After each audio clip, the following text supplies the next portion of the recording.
अजितदादांनी एखादा कार्यक्रम निश्चित केला आणि ते तिथे वेळेत पोहोचले नाहीत असं क्वचितच घडलं असेल. मात्र काल अजित पवारांनी आपला शिरस्ता मोडला. हा दोष अजित पवारांचा नाही तर नियतीचा आहे. कारण अजित पवार नेहमीप्रमाणेच वेळेत निघाले खरे, पण अपेक्षित स्थळी पोहोचलेच नाहीत. अजित पवारांच्या या शेवटच्या विमान प्रवासात काय नेमकं घडलं बघूया.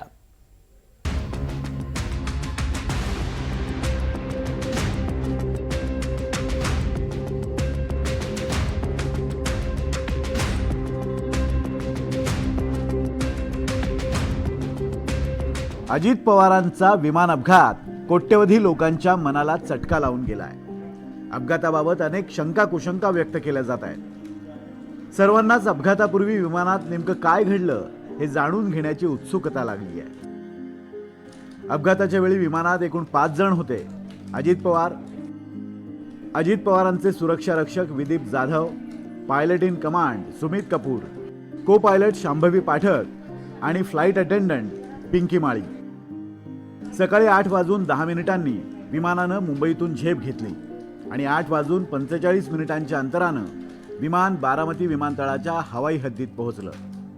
इथपर्यंत सगळं काही सुरळीत होतं, पण अवघ्या 1.5 मिनिटात सगळं होत्याचं नव्हतं झालं.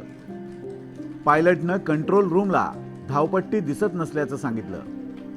विमानानं हवेत गोल फेरी मारून दुसऱ्यांदा लँडिंगचा प्रयत्न केला आणि बरोबर 8:46 विमानाचा अपघात घडला.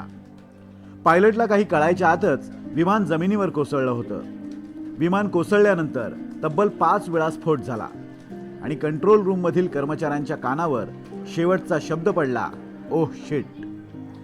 होय, पायलटला आता सर्व काही संपलंय याची जाणीव होताच हे शब्द पायलटच्या तोंडून बाहेर पडले होते.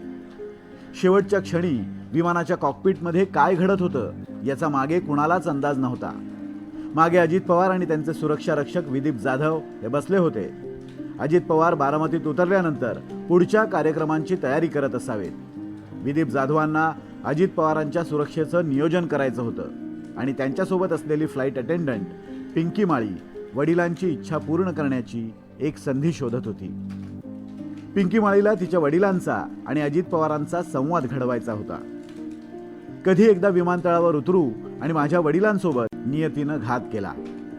अजित पवारांनी विमानात बसण्याआधी त्यांचे राजकीय सल्लागार नरेश अरोरा यांच्याशी संवाद साधला होता. दोघांनी जिल्हा परिषद निवडणुकीबाबत चर्चाही केली आणि हा अजित पवारांचा त्यांच्यासोबतचा अखेरचा संवाद ठरला.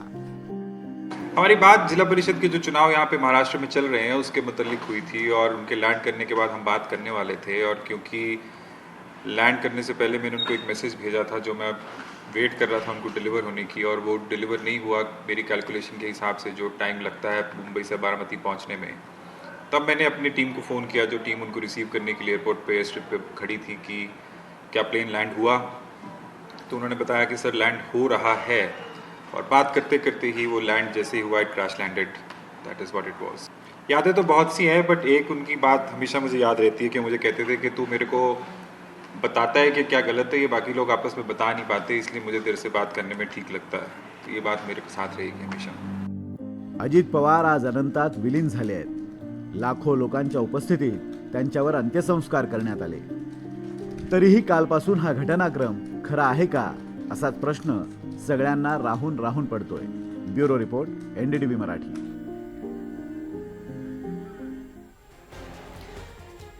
तर नेमकं काय घडलं असेल या शेवटच्या 1.5 मिनिटात ते आपण AIच्या माध्यमातून दाखवण्याचा प्रयत्न करतोय.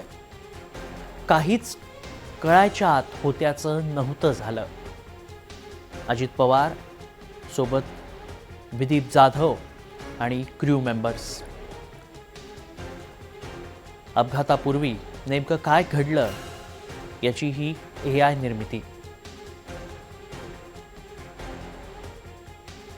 बारामतीच्या हवाई अड्ड्यावर उतरतानाच या विमानाचा अपघात झाला.